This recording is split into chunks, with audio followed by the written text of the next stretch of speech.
When you think of great jazz music in Charleston, you only think of one name, Charlton Singleton. And in this edition of Quintin's Close-Ups, I sit down with the great musician and conductor. Well, you know, the first time I met you was on Liberty Street near Charleston. That's right. And I was coming back from work with my running clothes on. And you were so gracious to me. Hey, man, just that's Charleston. Yes. You know how we do. Yes. You know, everybody speaks to everybody. Yes. You know, so, but I had seen, you know, some of your work before, and, thank you. You know, Facebook. Sure, You know, sure. So when I saw it, I was like, hey, it is Quintin. What's up? That's right, that's right. Yeah, and, you know, I haven't seen you since then. Tell me, how are you? I'm doing good, man. Just trying to stay busy and play some music and try and keep people smiling and hustling. You know how it is. That's right, that's right. Yeah. You know, everyone knows you as Charlton Singleton, the great musician. But when the music's turned off, who is Charlton Singleton? Oh, gosh. Husband, father, and pretty much just trying to relax as much as I can. A lot of times I'm accused of being a workaholic. Oh. And just like me. and I get that straight from my folks. My parents, as a matter of fact, my mother called me and my older sister and brother, and she apologized. She said, "I am sorry, it's in the blood," you know. Yeah. You know, because you know they've always worked hard, and we as their kids just sort of follow suit, and that's just what we do. And then also, you know, I love what I do, you know, so that makes it hard to stop sometimes when you love what you do. That's right. You know, so I love entertaining, I love playing, I like talking about music, I like talking with a lot of people, so it's hard to turn that off when you love it. Yes. Unfortunately, in 2011, we also lost a great music icon, Jack McCrae. Jack, yeah. Who was your mentor? Jack was one of the people that, you know, taught me a lot about the history of jazz, the history of Charleston. You know, there was when Jack passed, someone made a great statement. Someone said, "Who's going to be Charleston's librarian now?" Yeah. You know, and that's what Jack was. He was a son of Charleston and loved the city like nobody that I've ever seen and known. So, yeah, it was a tough one. And talk to me about your late grandfather, Edward Singleton. Big Daddy. Yeah, yes. Yeah, Big Daddy, Big Daddy. That's my father's father. He lived to be 100. Wow. He was the spiritual leader of not just the family, but of the whole neighborhood, really. He was not very complex, but when he spoke or he did something, you know, everybody took notice. Yes. You know, even at church when. You know, in the AME church, you would have the sermon, and then after the sermon, they would chant the Lord's Prayer. That's right. And then sometimes people would raise up a song, you know, and sing right after that.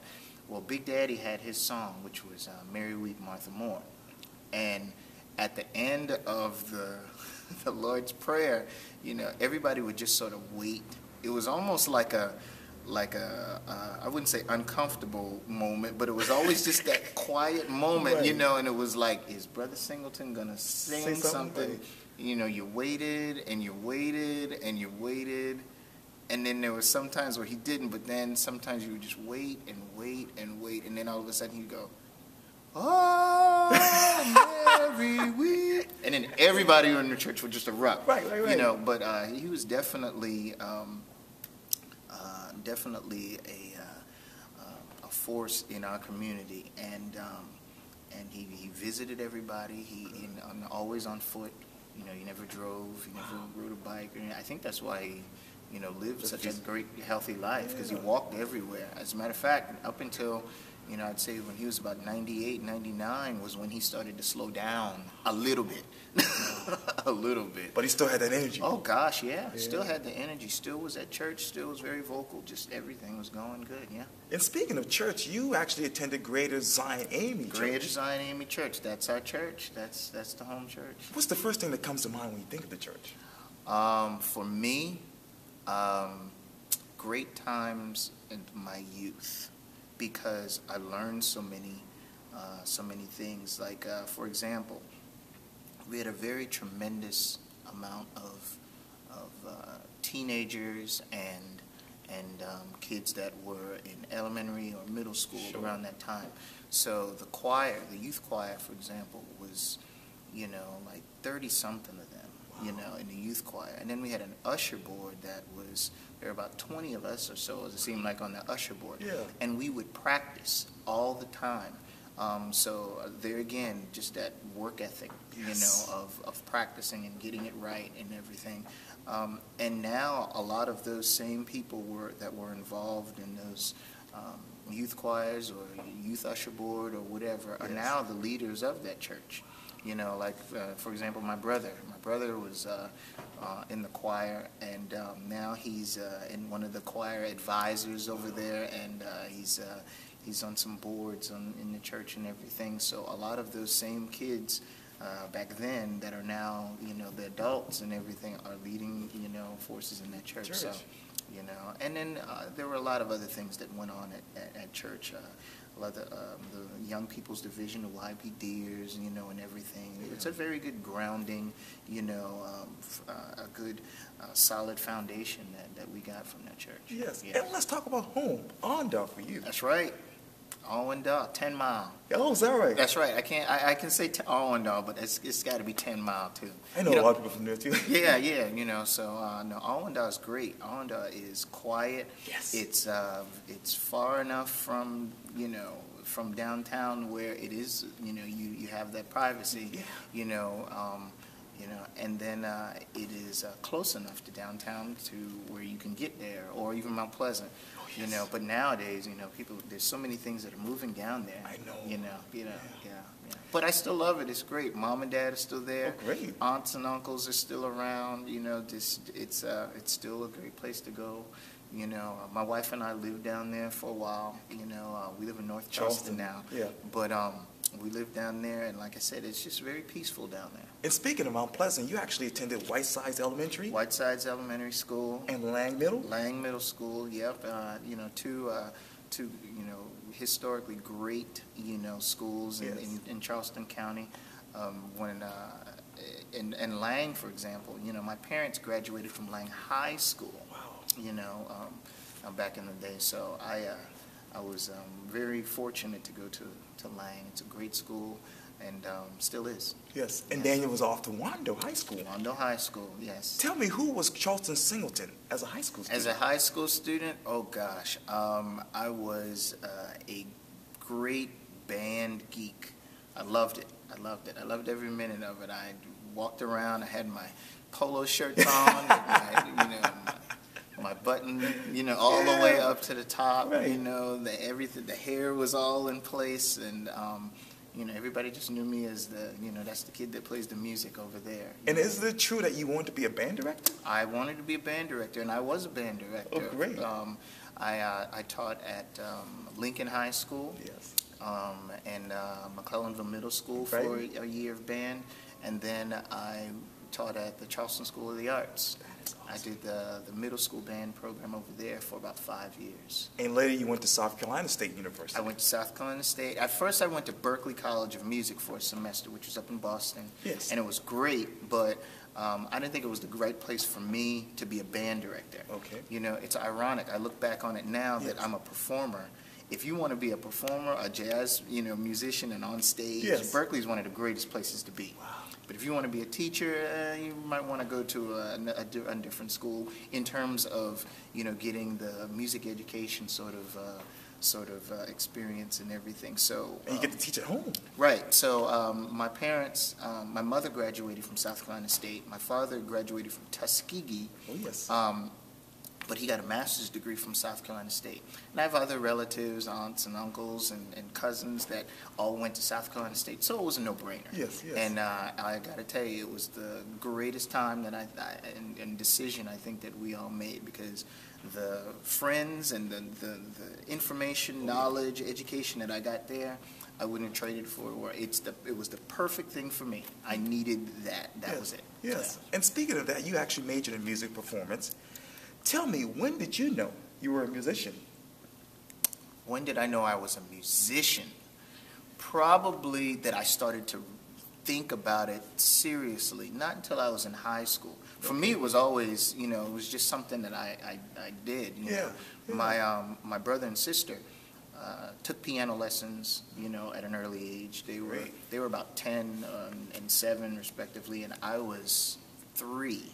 when I would watch them, and then I would just start playing whatever I heard them doing. Just 3 years old, trying to do what Big Brother and Big Sister did. Exactly. And so my parents asked the music teacher, who was a guy that they were working with, if he was too young. And they said, no, he's not too young. Let him come on. So I started taking lessons, but I wasn't really thinking seriously about being a musician or a band director or anything until probably high school. Okay. And I took piano lessons. I thought I was going to be a classical pianist first. Is that right? Yeah, I was very serious. And every Saturday I was downtown taking piano lessons for an hour, and I wanted to be a band director, But I think all of that changed right around about 1996. Okay. And I was in a local ska band called Squeezebox, and it was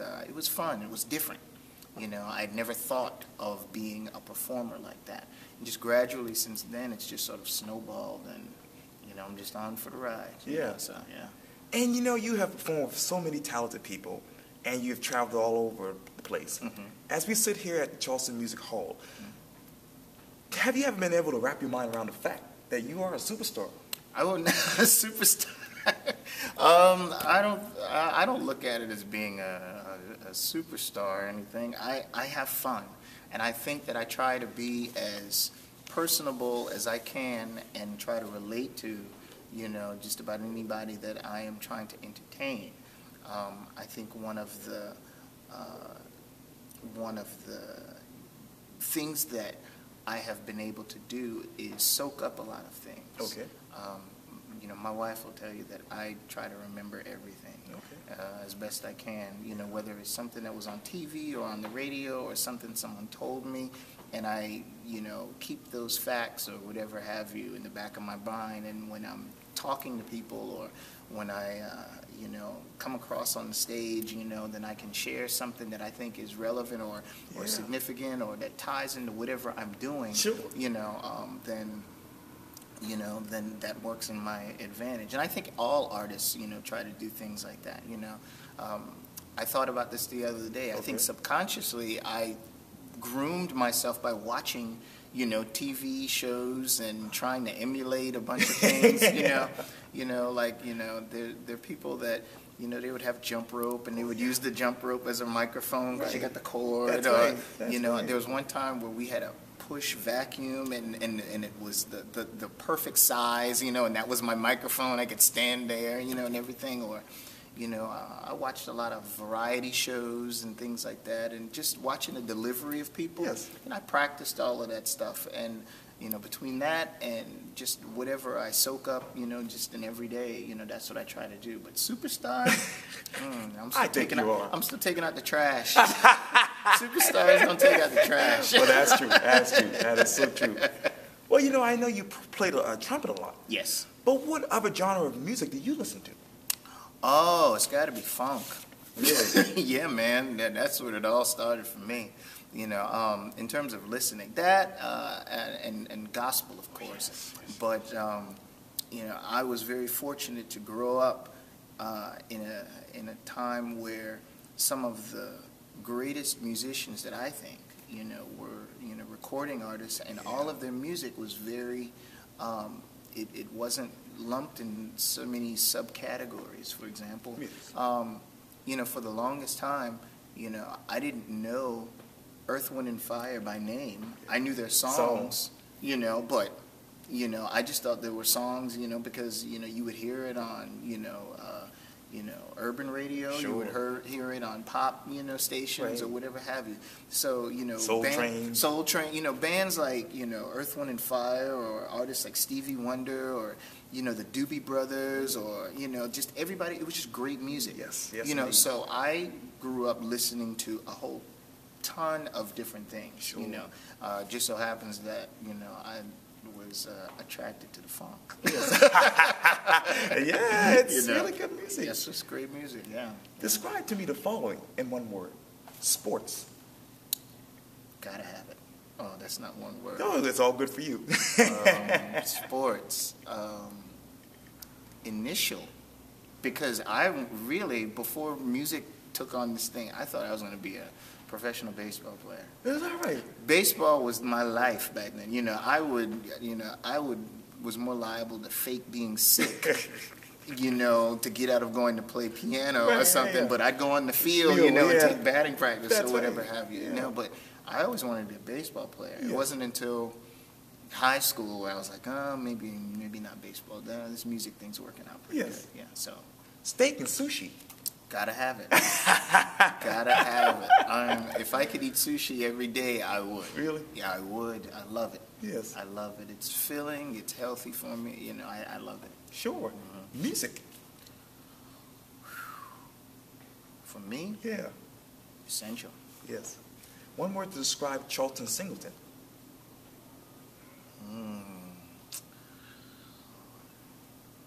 Entertainer.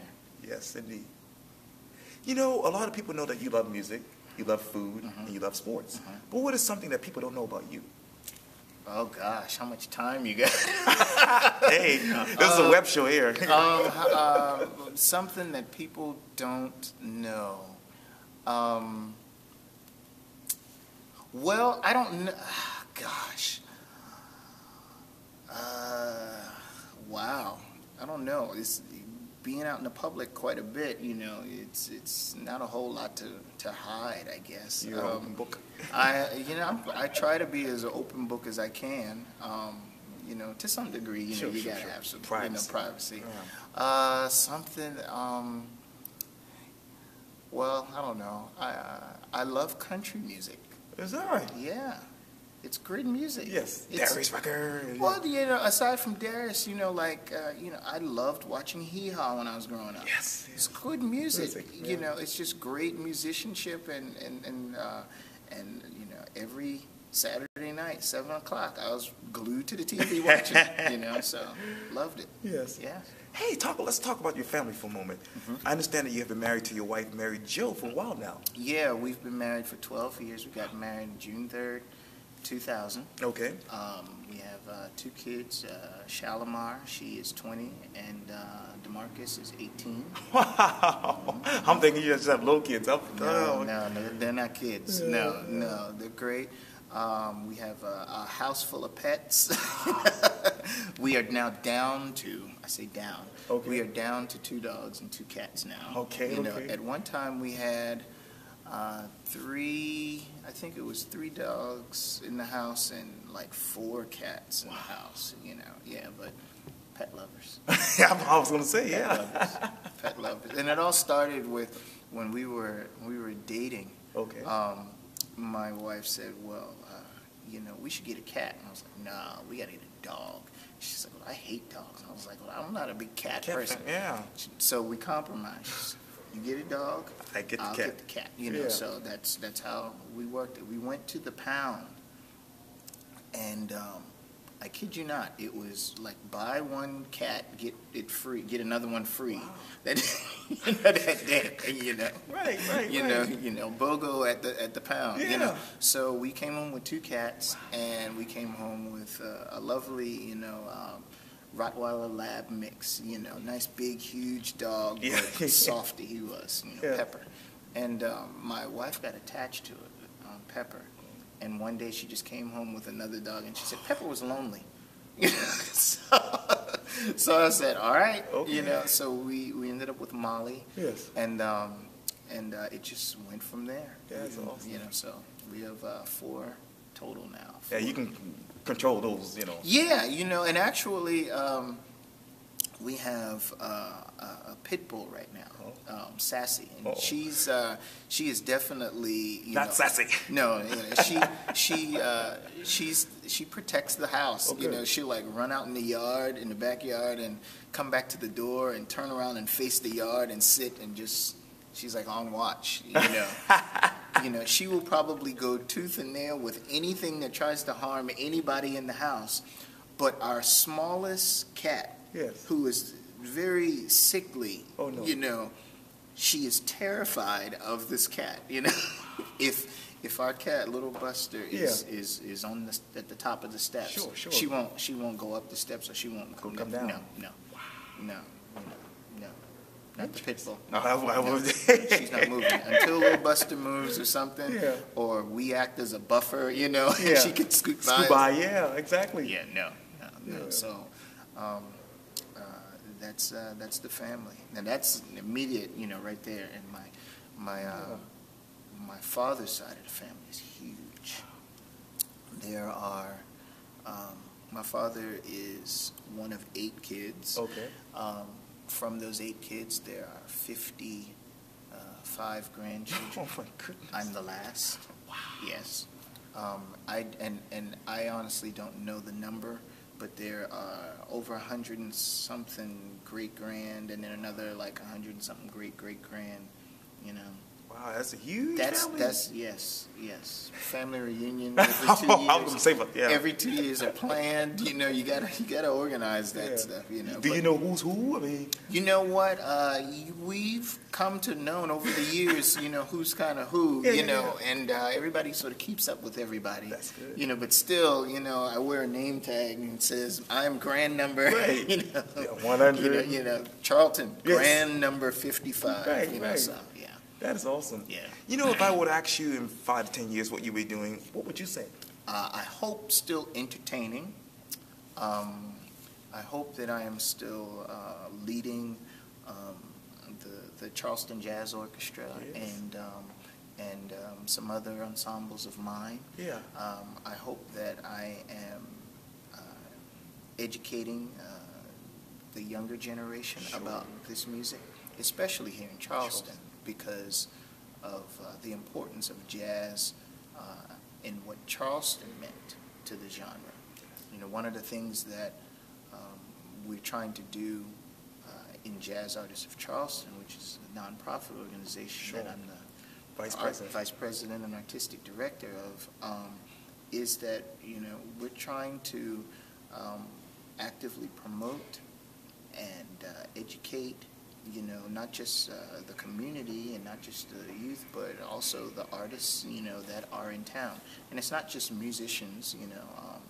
When you think of jazz, you know, it's the music, yes, but it's also, it has its own sort of culture. It's photography, it's visual art, it's a whole number of different things.